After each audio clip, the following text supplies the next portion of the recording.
ইসলাম ধর্ম প্রচারের আগে নবী রাহমাতুল লিল আলামিন মক্কার গলি দিয়ে যাচ্ছেন।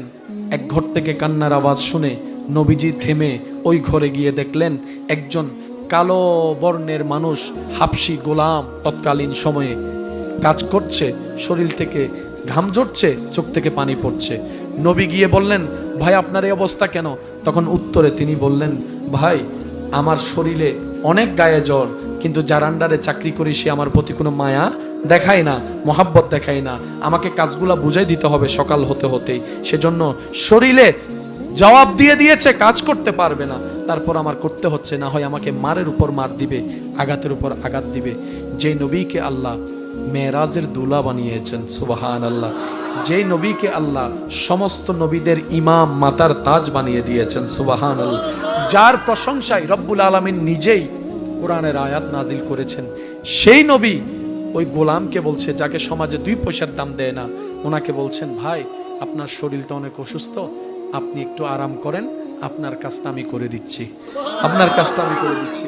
এবার সেই হাবশি গোলামটা বলে যে আপনি আমার কাজটা করে দিবেন, এটা তো বড় সৌভাগ্যের বিষয় আমার, কারণ কেউ তো কারো খবর রাখে না, আপনি তো আমার জন্য একটু দেখতেও আসছেন, চিনি না জানি না, এত উপকার করে দিচ্ছেন।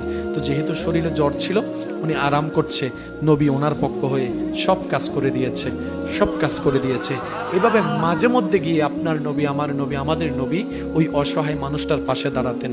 যখন আল্লাহর হুকুম আসলো ইসলাম প্রচারের জন্য, আমার নবী, আপনার নবী যখন বলা শুরু করলেন, ইয়া আইয়ুহান নাস কুলু লা ইলাহা ইল্লাল্লাহ, যখন লা ইলাহা ইল্লাল্লাহ ইসলামের দাওয়াত দেওয়া নবীজি শুরু করলেন, আপনারা জানেন আমার নবী থেকে মানুষকে সরানোর জন্য তারা একটা প্রপাগান্ডা শুরু করেছিল, মিথ্যা তহমত দেওয়া শুরু করেছিল। সেটা হচ্ছে নবীকে জাদুঘর বলা হতো, নবীকে জাদুঘর বলা হতো, নবীকে বিভিন্ন অপবাদ দেওয়া হতো যেন মানুষ নবী থেকে দূরে থাকে, নবীর কথা না শুনে।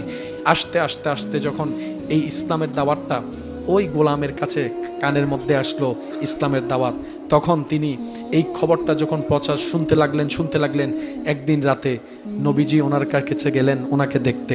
এবার সেই গোলামটা নবীজিকে বলে, ভাই আপনাকে দেখে তো খুব ভালো মানুষ মনে হচ্ছে, আমি আপনাকে একটু সাবধান করি, আমি শুনেছি মক্কায় নাকি একটা জাদুঘর বের হয়েছে, নাউজুবিল্লাহ, যে নাকি এরকম নতুন খোদার দাবি করছে, নতুন খোদার প্রচার করছে, আপনি একটু ওনার থেকে সাবধানে থাকেন, ওনাকে নাকি যে দেখে সে ইসলাম ধর্ম গ্রহণ করে, আপনি কি ওনার থেকে সাবধানে থাকেন। গোলাম বলছে, সাবধান করছে আমাদের নবীকে, উনি বলতেই আছেন, আমাদের নবী শুনতেই আছেন। কিছুক্ষণ পর আপনার নবী, আমার নবী মুস্কি হেসে বললেন, ভাই আপনি যার থেকে আমাকে সেফ থাকতে বলছেন, আমি সেই মোহাম্মদ সাল্লাল্লাহু আলাইহি ওয়াসাল্লাম, আমি সেই মোহাম্মদ সাল্লাল্লাহু